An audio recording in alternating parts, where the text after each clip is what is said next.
investigates the paedophile coaches. She persuades their victims to talk on camera and asks how the men who preyed upon them could stay undetected for so long. Tonight, the Football Association and the clubs come under the Dispatch's spotlight. Why have they been so slow to tackle soccer's foul play?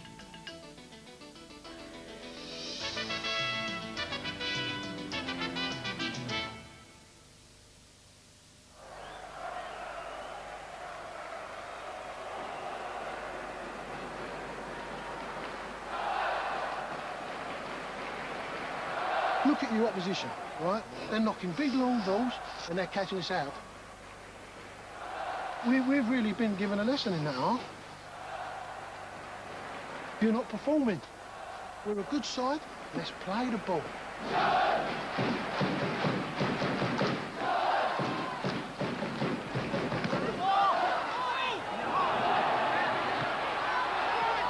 Charlton Athletics under-14 squad, already earmarked as possible professionals. In 2 years' time, they could be signed as full-time trainees, the first step on the road to stardom.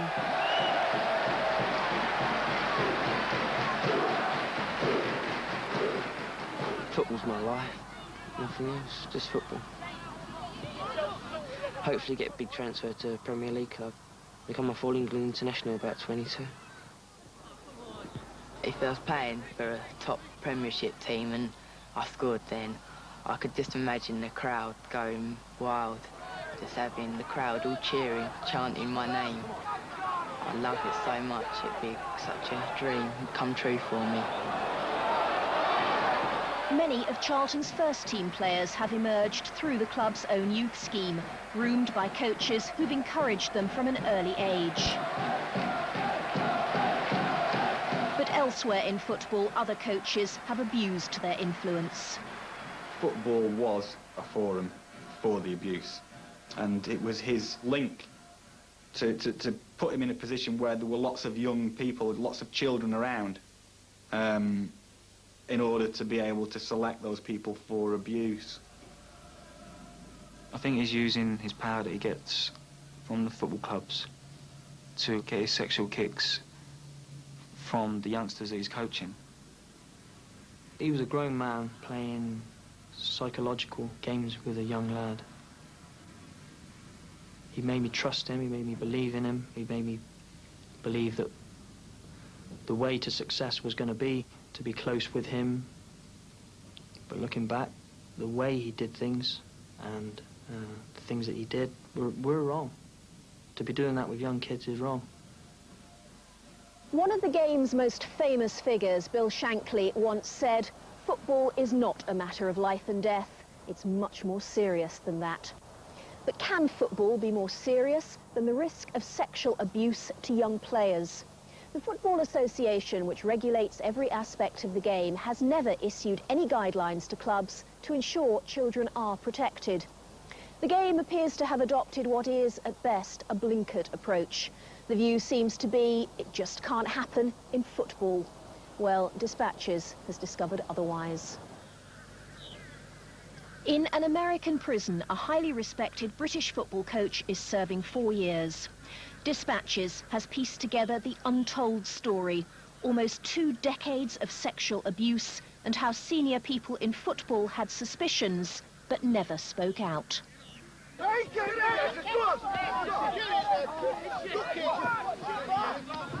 It demands serious enthusiasm for the game to spend a soaking wet Sunday morning on the touchline. Local pub teams are churning up a pitch in the lee of the Derbyshire Hills.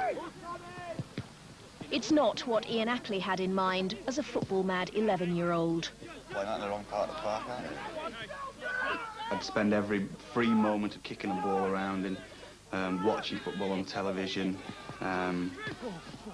doing whatever I could to involve myself with the sport as much as possible, really.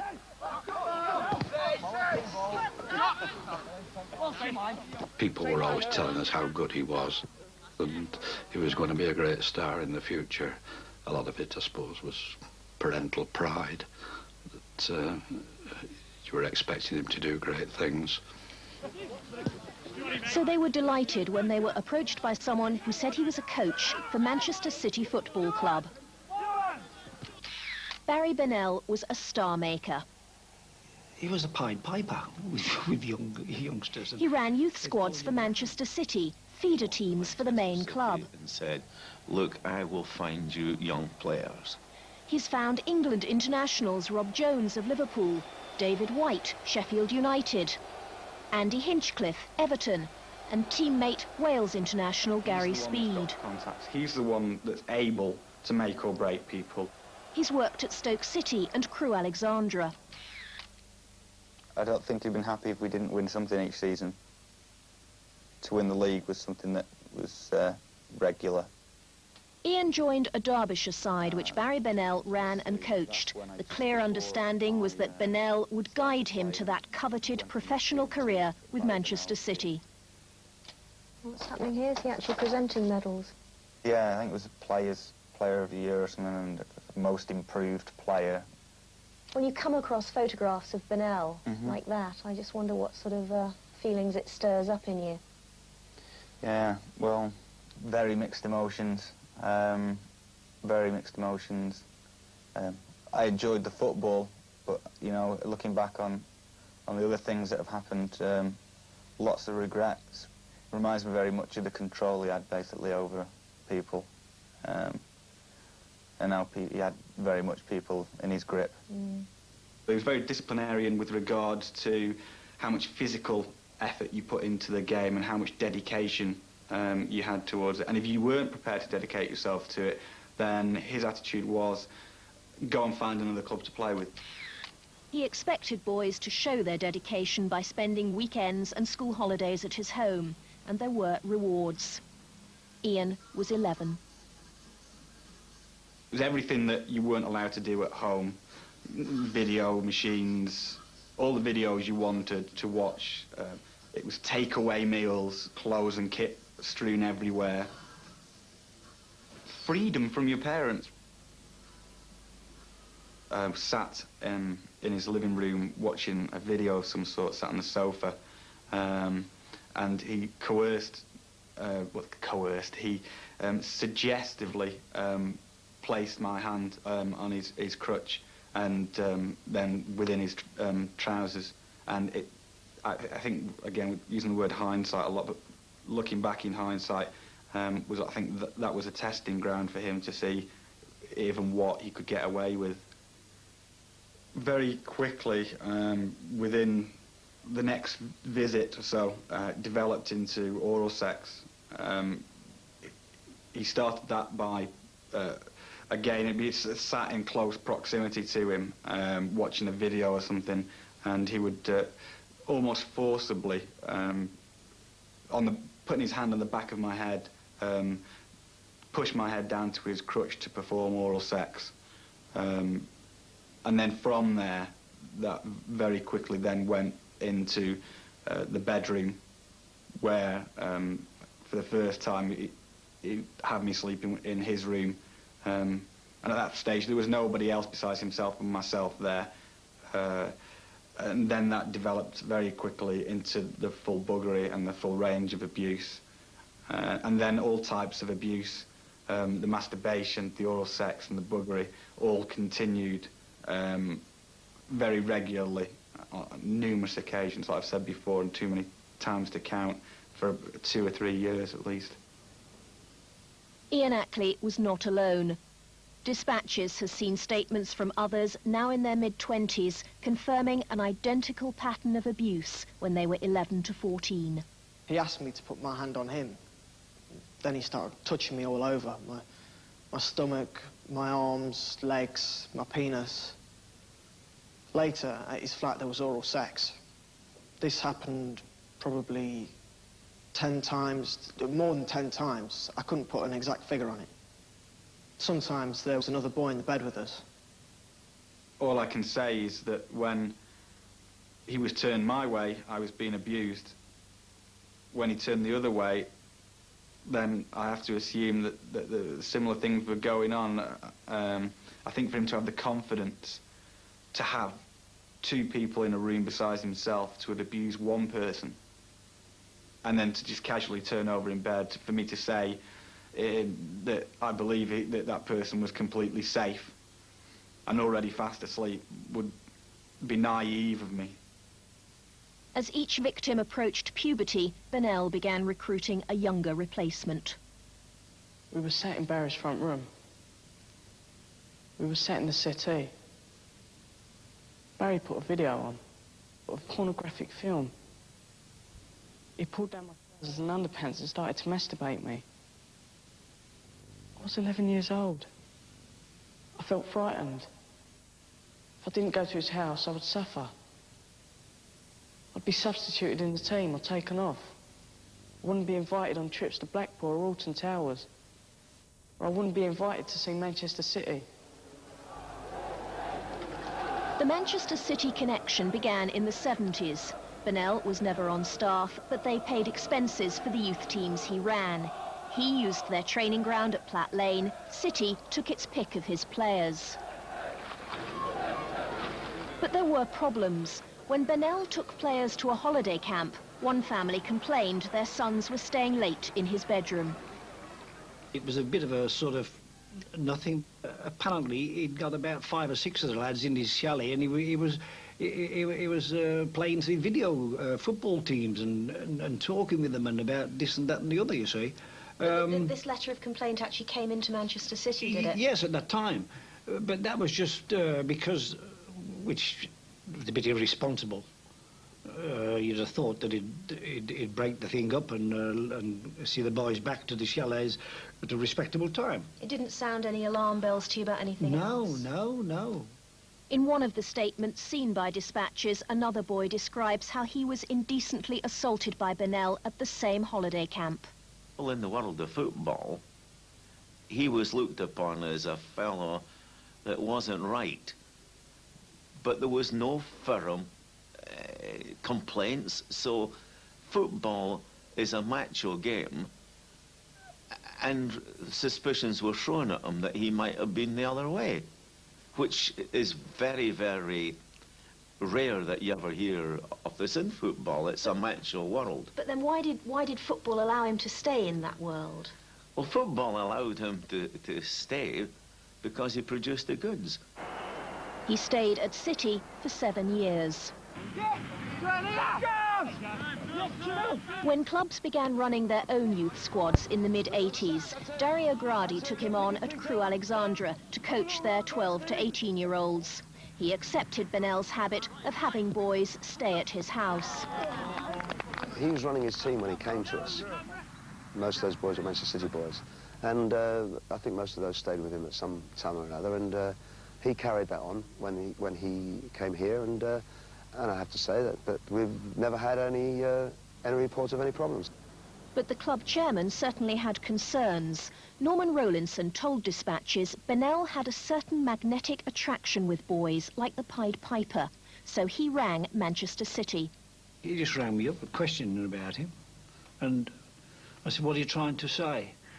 He said, I think he was saying, he said, well, you know, Ken, we've had 1 or 2 reports about him and this, that and the other. I mean, did he say what reports? I mean, complaints from parents or what? Well, he said, like, with, you know, mucking about with kids or something or that. I said, no. I said, I can't help you, really. I said, because I've got no evidence whatsoever from that side of the fence. I said, I know what you're going to say. If you get the little bits and pieces, there's no smoke without fire. I said, but it's like everything else, unless you actually have evidence of something or other, what can you do? I said, no, I can't help you. I said, but I know what you're saying. Norman Rowlinson told dispatches he didn't consult Dario Gradi because he had no evidence with which to confront Bennell. Chairman and manager were unaware of other disturbing information. I mean, did you know that they were staying virtually, some boys, every weekend, every school holiday? They were spending a huge amount of time at Barry Bennell's house. Yes, but they all seemed to be happy and quite contented kids, yeah. Did any of them ever tell you that they were sleeping in his bed? No. That's not presumably not something the club would approve of. Definitely not, no. In this statement, a police officer describes his interview with a 15-year-old Crewe player coached by Bennell. He disclosed that he'd stayed at his home and in Barry's bed while he'd been there. He actually said he'd cut the ties, for want of a better word, with Barry, because he believed he was going to become a victim and he was frightened. I think he was saying he was aware that other youths had been Barry's favourites who used to sleep in his room. The rumours he'd heard were that Barry had been abusing those juveniles. The lad's a member of the Crewe Football Club. I think he heard this through the football club. But while young players apparently discussed their suspicions, the club itself heard nothing, saw nothing. Crewe finally sacked Barry Bennell 6 years ago over disagreements about football tactics. But that was not the end of his career as a football coach and a sex abuser.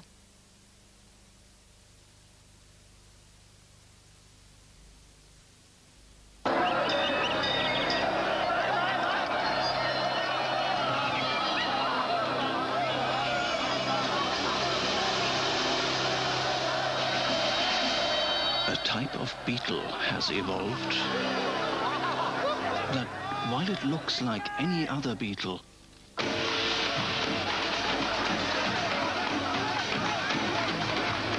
has a more powerful muscle structure under its shell. And the only giveaway is a tiny marking on its rear.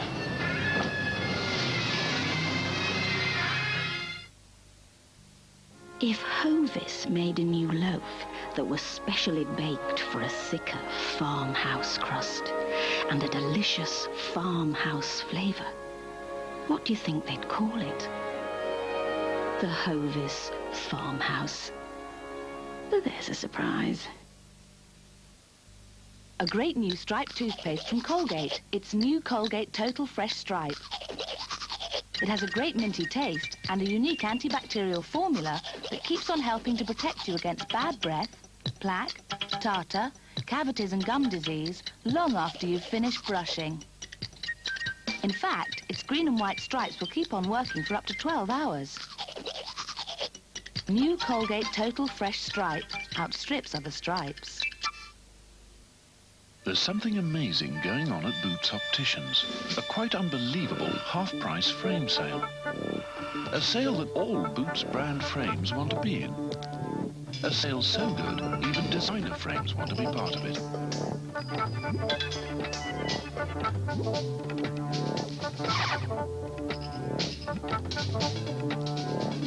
Why not see for yourself before they walk?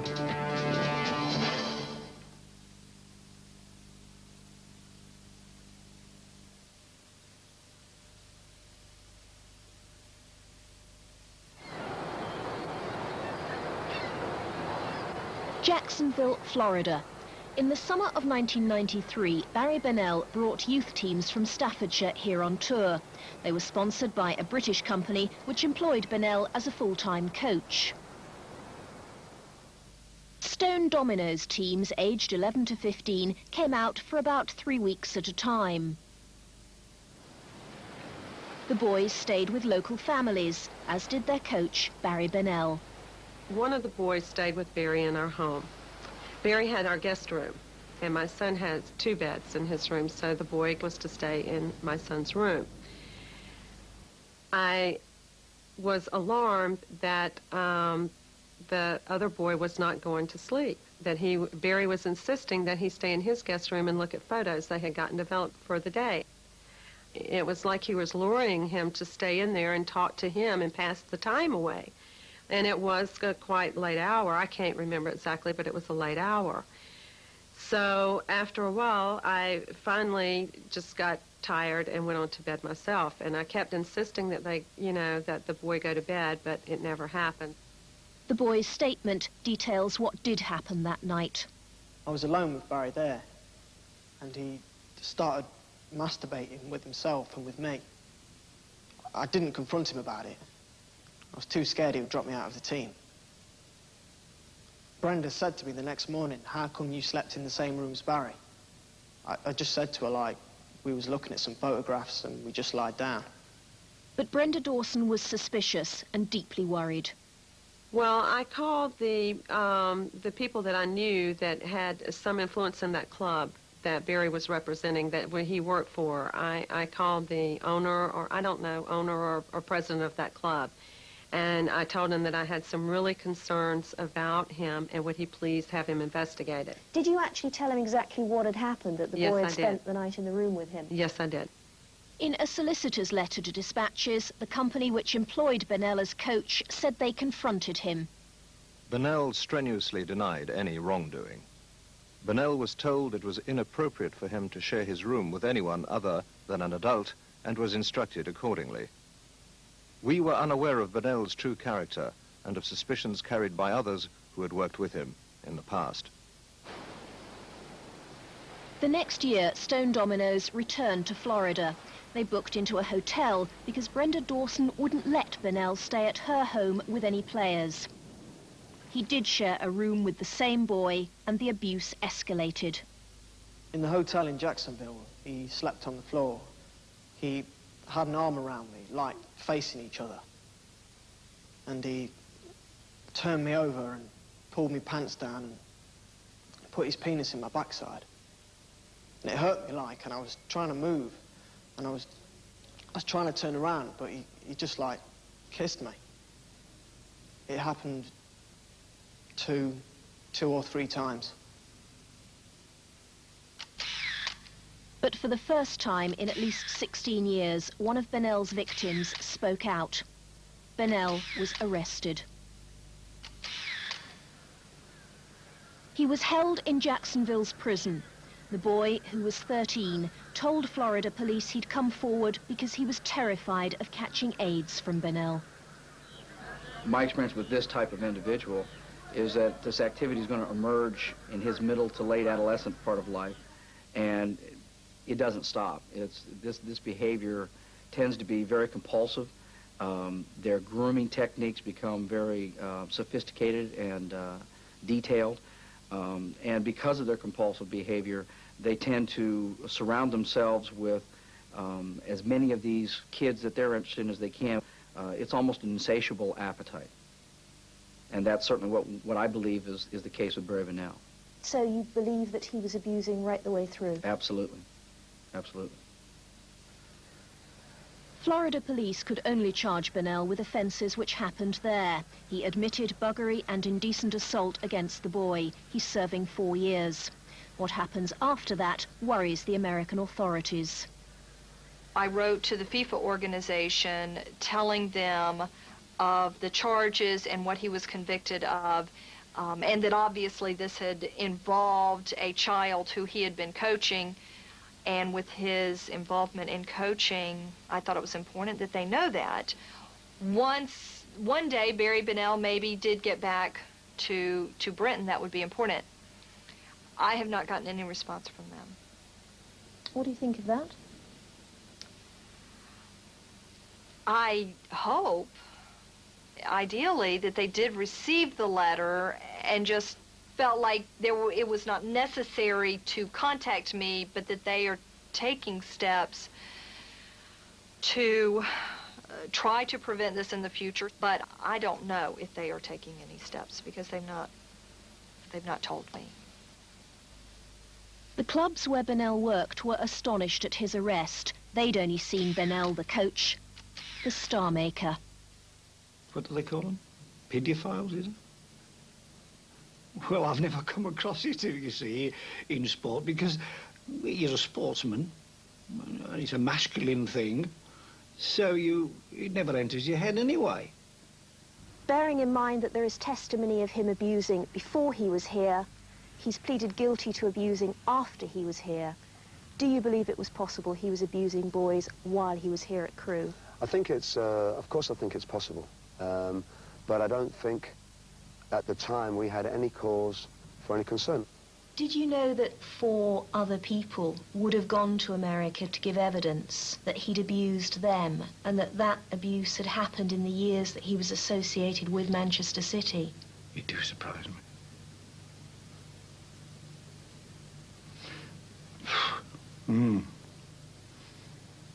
You do surprise me. It's a vast subject, isn't it?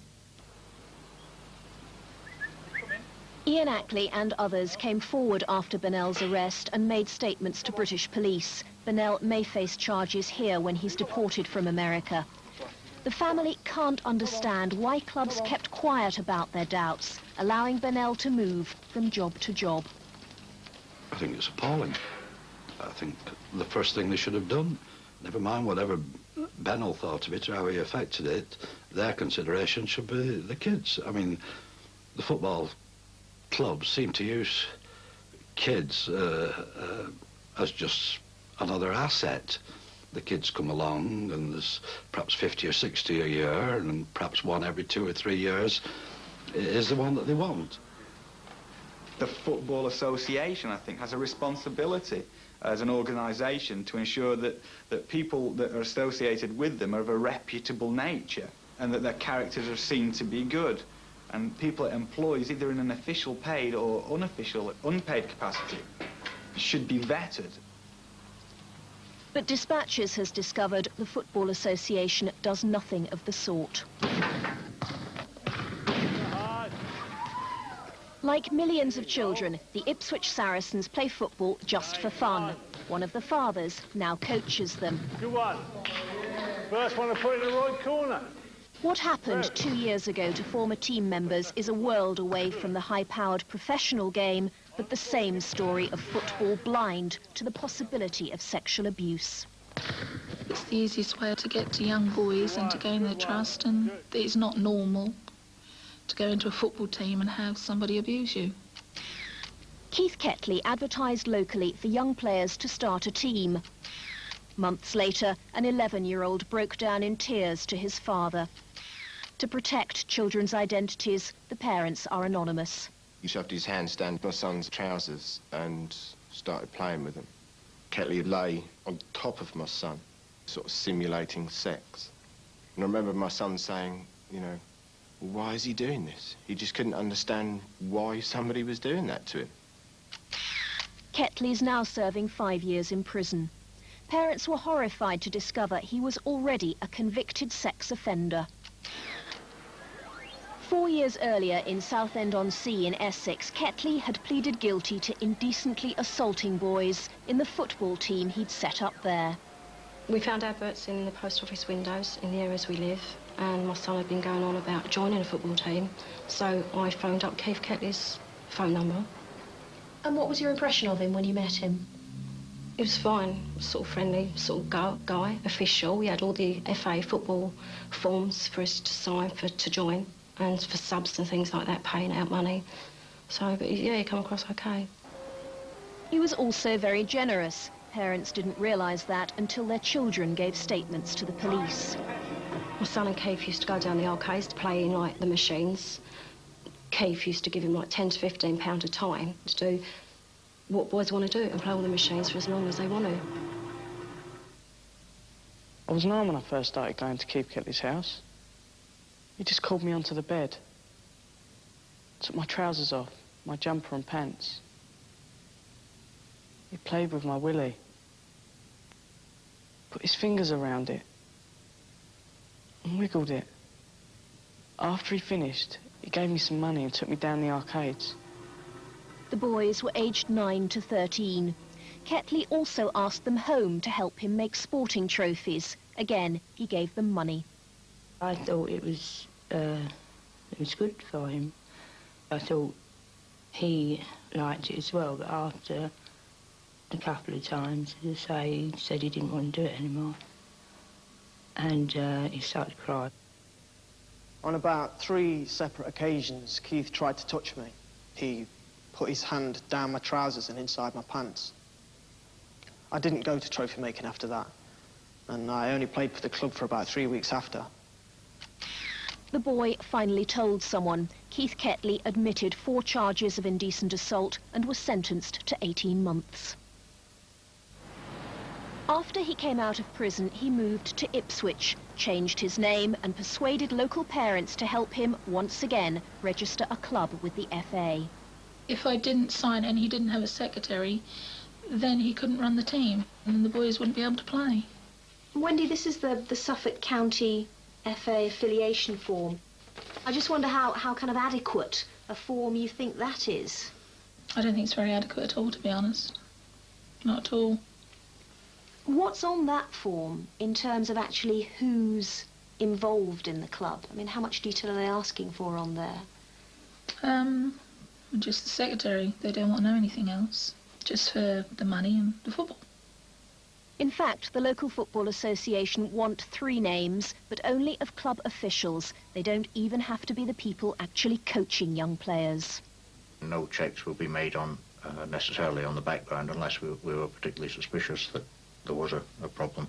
So in fact, Ketley took a precaution that he didn't need to take in using a false name, because in fact if he'd used his real name, he wouldn't have checked on it. That's right, and in fact I don't know whether we would have been able to deal with him in that way because of the fact that I understand his previous experiences were in a different county, which meant that his original name would have meant nothing to us anyway. Well, look at it. Yes. But parents in both Ipswich and Southend assumed registering a club with the Football Association guaranteed a level of protection for their children. The person who coaches, as Ketley did, that name never actually has to be given to the football authorities in any shape or form. Does that surprise you? His name was never given. I find that totally unbelievable. That's madness. That is total madness. If I'd have known that, I'd have had the guy checked out myself. That's just totally crazy, I'm sorry, but it's just totally crazy. And if the people who run these organisations think any different, then they ought to be removed. The Football Association is run by those who've come through football as players, coaches or managers. It's a closed world. I feel that football as a whole still works very much along traditional lines. I think there's a feeling that there are certain things that happen in society that still don't happen in football. And from that point of view, football has a lot of catching up to do. Nor has the FA learnt from cases like Barry Bennell and Keith Katley, as our investigation would prove.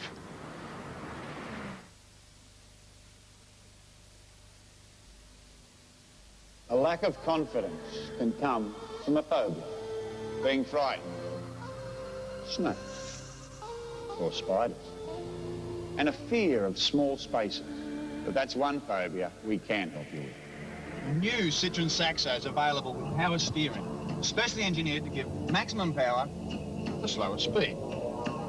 And meter-made phobia? Incurable.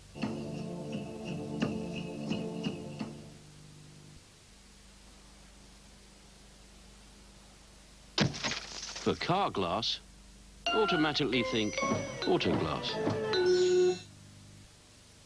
Throughout January, the Daily Telegraph is offering 50% off Air UK flights, and there are over 1,000 trips to be won, only in the Daily Telegraph.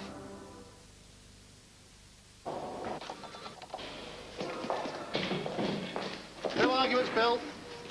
Get us to Frankfurt by tomorrow morning. No problem. How about by 10:30? Can you guarantee 10:30? UPS can guarantee 8:30 if we want. Costs us a bit more. No, 10:30 is terrific. Right then, consider it done. Whatever happened to, oh, I don't think so, just not possible? New system. But we can always go back to the old way, sir. Oh, no, I'll consider it done. Thank you, sir. You do that. Guaranteed 10:30 and 8:30 services. 2 advantages of Europe's new delivery system, UPS. Consider it done. American Express, how may I help you? Let's see. Business class, I'll seat as usual. Travel insurance? Yes, I'm sure we can find a plan to suit you. Our credit card would let you spread payments over time.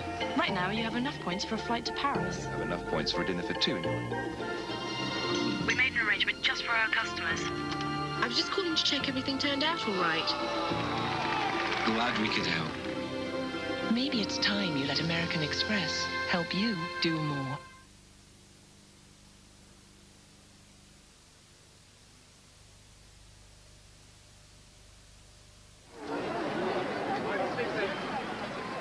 On an average Saturday, 10,000 people turn up to support Charlton Athletic. The team's hovering in the bottom half of Division 1. A few multi-million-pound signings might propel them higher, but clubs like Charlton can't afford that. Coach Les Reed knows they have to grow their own talent. The younger you have them, the less you have to pay them. You have to start selling your club to them and persuading them to stay there for a long-term contract.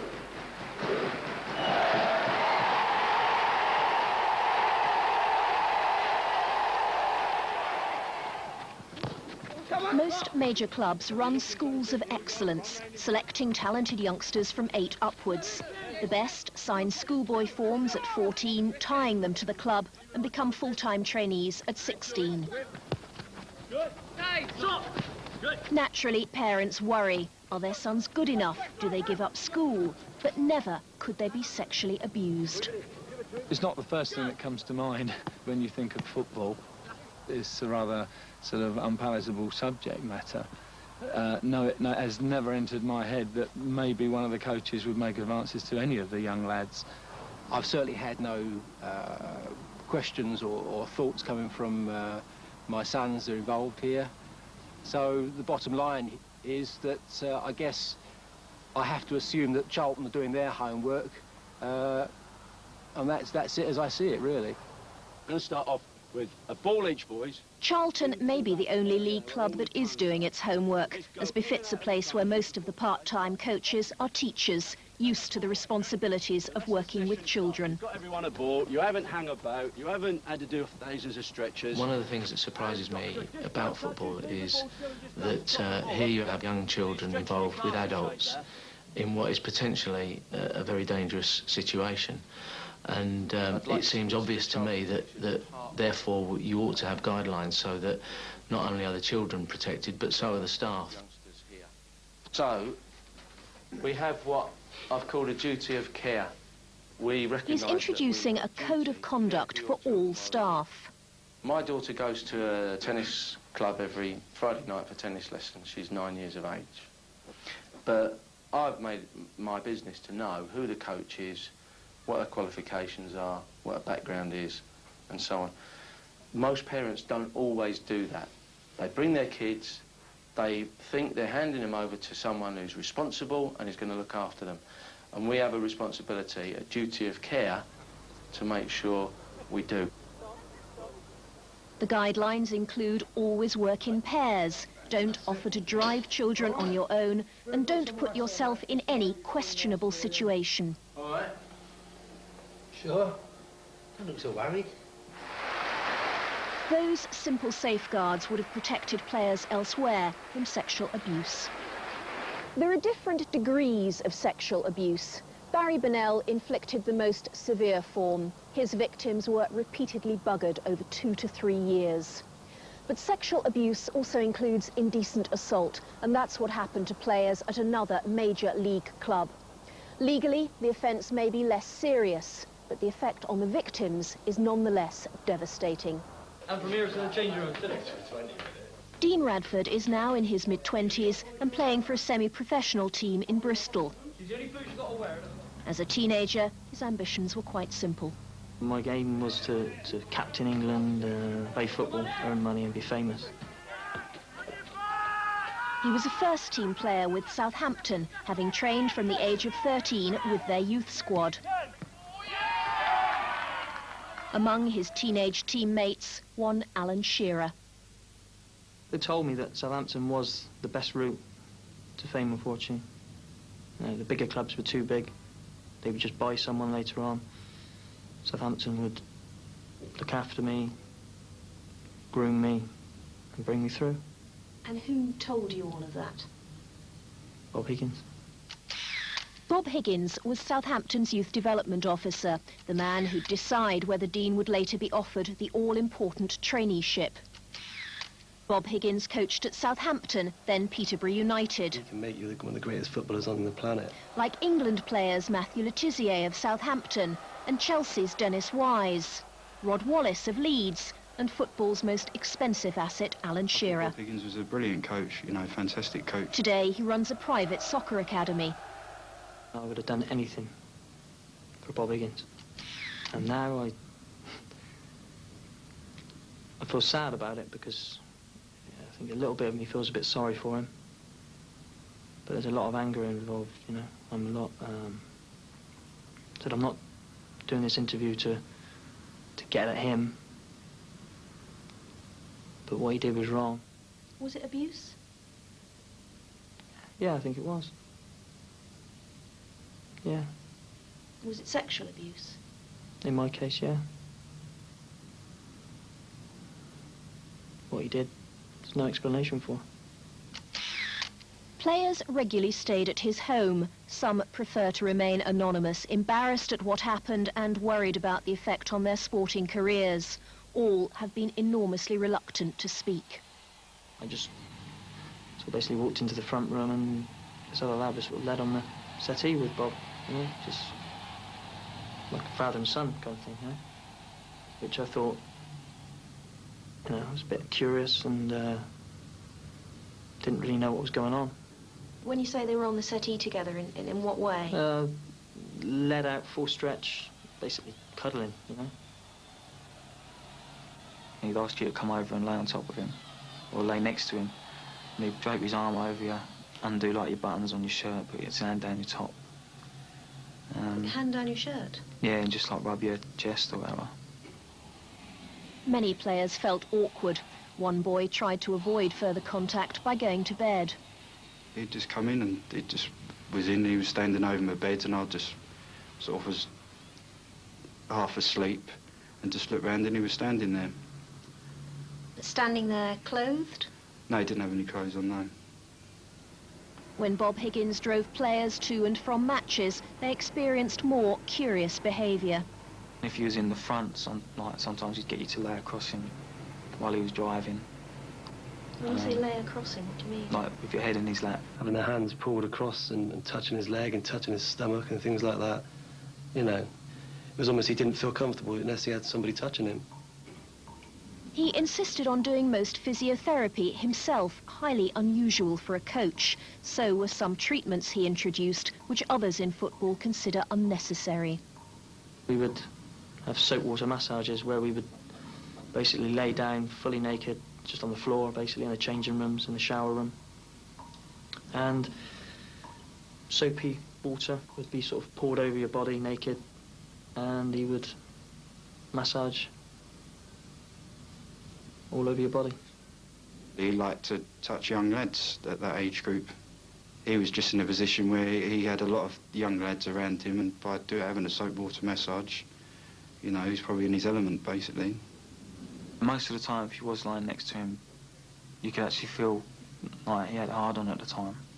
He had an erection? Erection, yeah. But again, at the time, it was like, well, is this normal? So includes indecent assault, and that's what happened to players at another major league club. Legally, the offence may be less serious, but the effect on the victims is nonetheless devastating. And from here to the changing room today. Dean Radford is now in his mid-20s and playing for a semi-professional team in Bristol. She's the only boots you've got to wear. As a teenager, his ambitions were quite simple. My game was to captain England, play football, earn money and be famous. He was a first-team player with Southampton, having trained from the age of 13 with their youth squad. Among his teenage teammates, one Alan Shearer. They told me that Southampton was the best route to fame and fortune. You know, the bigger clubs were too big. They would just buy someone later on. Southampton would look after me, groom me, and bring me through. And who told you all of that? Bob Higgins. Bob Higgins was Southampton's youth development officer, the man who'd decide whether Dean would later be offered the all-important traineeship. Bob Higgins coached at Southampton, then Peterborough United. He can make you one of the greatest footballers on the planet. Like England players Matthew Le Tissier of Southampton and Chelsea's Dennis Wise, Rod Wallace of Leeds, and football's most expensive asset, Alan Shearer. Bob Higgins was a brilliant coach, you know, fantastic coach. Today he runs a private soccer academy. I would have done anything for Bob Higgins. And now I feel sad about it because I think a little bit of me feels a bit sorry for him. But there's a lot of anger involved, you know. I'm a lot... That I'm not doing this interview to get at him. But what he did was wrong. Was it abuse? Yeah, I think it was. Yeah. Was it sexual abuse? In my case, yeah. What he did, there's no explanation for. Players regularly stayed at his home. Some prefer to remain anonymous, embarrassed at what happened and worried about the effect on their sporting careers. All have been enormously reluctant to speak. I just basically walked into the front room and this other lad was sort of led on the settee with Bob, you know, just like a father and son kind of thing, you know, which I thought, you know, I was a bit curious and didn't really know what was going on. When you say they were on the settee together, in what way? Led out, full stretch, basically cuddling, you know. He'd ask you to come over and lay on top of him, or lay next to him, and he'd drape his arm over you, undo like your buttons on your shirt, put his hand down your top. Hand down your shirt? Yeah, and just like rub your chest or whatever. Many players felt awkward. One boy tried to avoid further contact by going to bed. He'd just come in and he was standing over my bed, and I just sort of was half asleep and just looked round and he was standing there. Standing there clothed? No, he didn't have any clothes on, no. When Bob Higgins drove players to and from matches, they experienced more curious behaviour. If he was in the front, sometimes he'd get you to lay across him while he was driving. When you say lay across him, what do you mean? Like with your head in his lap, and like whoever was there, like be stroking your hair or whatever. Or he'd put your hand on your knees while he was driving. He always wanted people to touch him. You know, and I can remember people having their hands pulled across and touching his leg and touching his stomach and things like that. You know, it was almost he didn't feel comfortable unless he had somebody touching him. He insisted on doing most physiotherapy himself, highly unusual for a coach. So were some treatments he introduced, which others in football consider unnecessary. We would have soap water massages where we would basically lay down fully naked, just on the floor, basically in the changing rooms, in the shower room. And soapy water would be sort of poured over your body naked, and he would massage all over your body. He liked to touch young lads at that age group. He was just in a position where he had a lot of young lads around him, and by having a soap water massage, you know, he's probably in his element, basically. Most of the time, if he was lying next to him, you could actually feel like he had a hard-on at the time. He had an erection? Erection, yeah. But again, at the time, it was like, well, is this normal or not? Do you know what I mean? You didn't really like pay too much attention to it. Until like now you look back and you're thinking, well, that was wrong.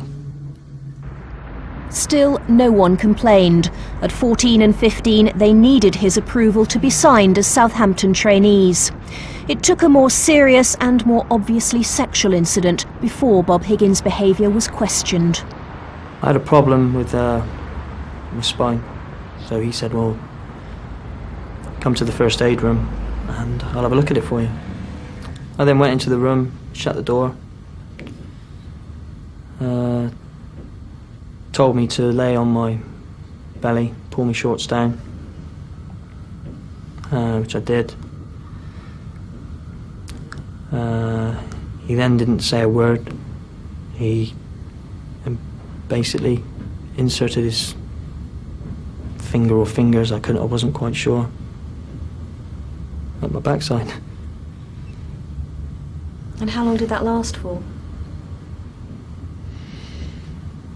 30 seconds.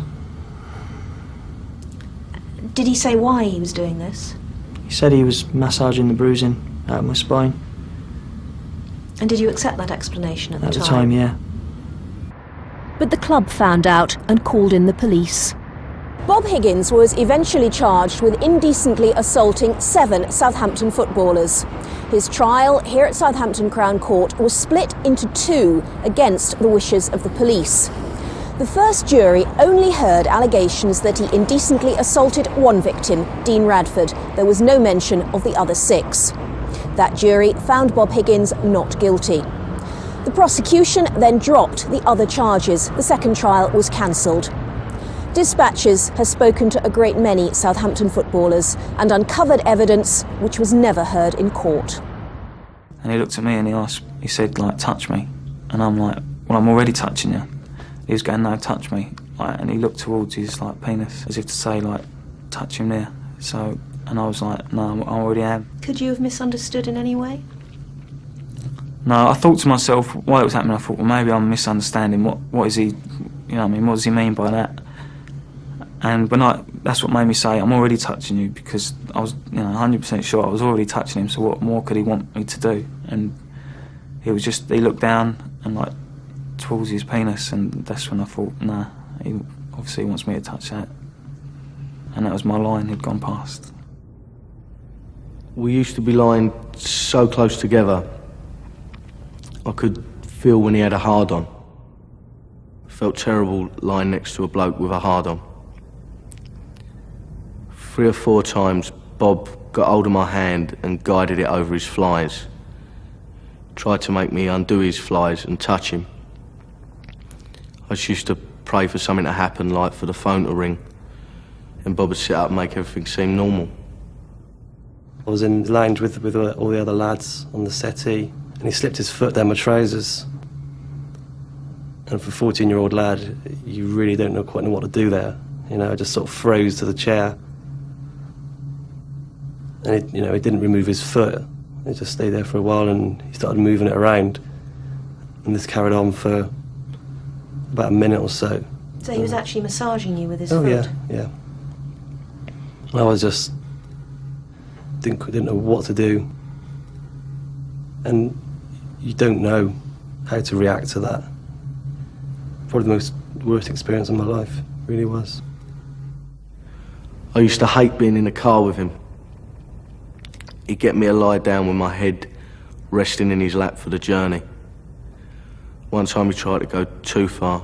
He half undid his zip and got my hand and kept pushing me to undo his zip further. He wanted me to fully undo his zip and touch him. He tried to undo my trousers as well. I just jumped up and moved over to my window, stared out of it for the rest of the journey.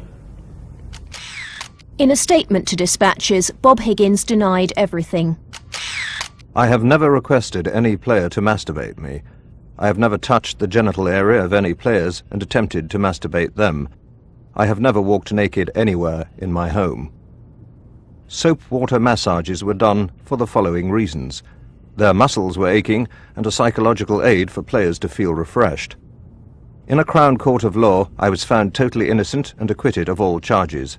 My wife, of 22 years, finds all these allegations amazing. 2 years ago, Bob Higgins joined Peterborough United as a youth coach without the manager knowing about the court case. The job was offered on the personal recommendation of their youth development officer, Kit Carson, who'd known Higgins for years. He told players the charges were sour grapes from trainees, not good enough for professional careers. Peterborough's trainees soon witnessed Bob Higgins' personal style.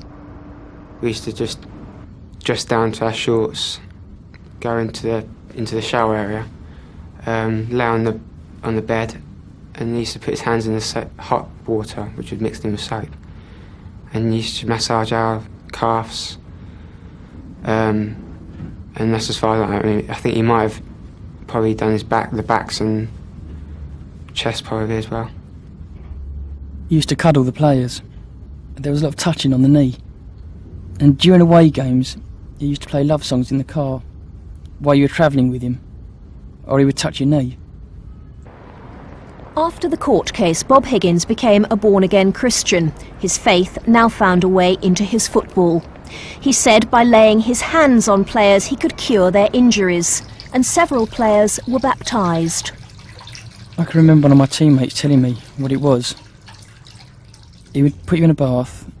I'm not sure if you were naked or if you had shorts on, I'm not sure. And it would be similar to faith healing, really, but in a bath. And where did this happen? Well, I'm not sure. But it mostly happened in Bob's house. People at the club used to go home to Bob's house at the weekends. and a lot of the baptising used to happen in his bath at his house on the weekend. Was anything ever said to you about telling outsiders about the baptism, the faith healing, the prayers? Did Bob ever say?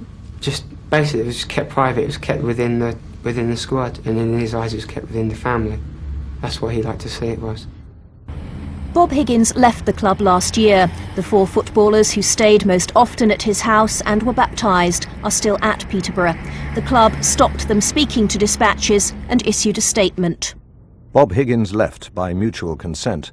The club were not prepared to tolerate his strong religious influences upon its young players. Bob Higgins told dispatches, Faith healing. I fully admit to this. I am proud that I've been given with my wife the gift of healing through God. Players were baptised at their request. Players wore football shorts at all times. Bob Higgins still uses different locations around Southampton to run his own private soccer academy for 150 boys. Last month we found a squad training in a public car park beside the river. Bob Higgins set them off jogging along the shoreline. As the boys are under 16, we've obscured their faces. Bob Higgins obscured himself by driving away at high speed. He was just in his element with young lads. I mean, he's obviously got a weakness for young lads, and I just think he was very clever in the way he went about it all. He knew how far to take each given lad, and I think he just worked on each different lad he wanted to. He took his favourites, and that was that. Charlton Athletic believe they're the only club to face up to the possibility of sexual abuse in the game. And when Les Reed hears what's happened elsewhere, he's certain that's necessary. Here we have an opportunity to do something that we really enjoy, to give kids a lot of enjoyment and an opportunity for a career. And it's a sad thing that it could be used as a vehicle for other purposes. And so, yeah, it sickens me to hear of these sort of things. So why have the English FA never offered guidance to clubs on preventing child abuse or made any checks on those coaching? Despite an exchange of letters with Charles Hughes, their Director of Coaching and Education, he didn't answer either question and refused our request for an interview. So we approached him directly. Hello, I'm Deborah Davis from the Dispatches programme. Oh, you're really? We have been in communication. Mr. Hughes, we wanted to ask you about the FA's attitude to prevention of sexual abuse of children.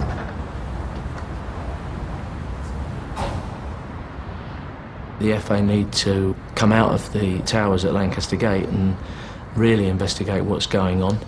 The FA does have a history of improving things and getting things done, but very, very slowly. And I think that more could be done, and it could be done quicker if a lot of the bureaucracy was removed. I mean, is there a danger of actual damage to the game if they don't wake up to these problems? I think there is a danger, because if certain areas aren't taken care of, the funding will go away, and football can't afford to lose that external funding, and so therefore the game would be under threat.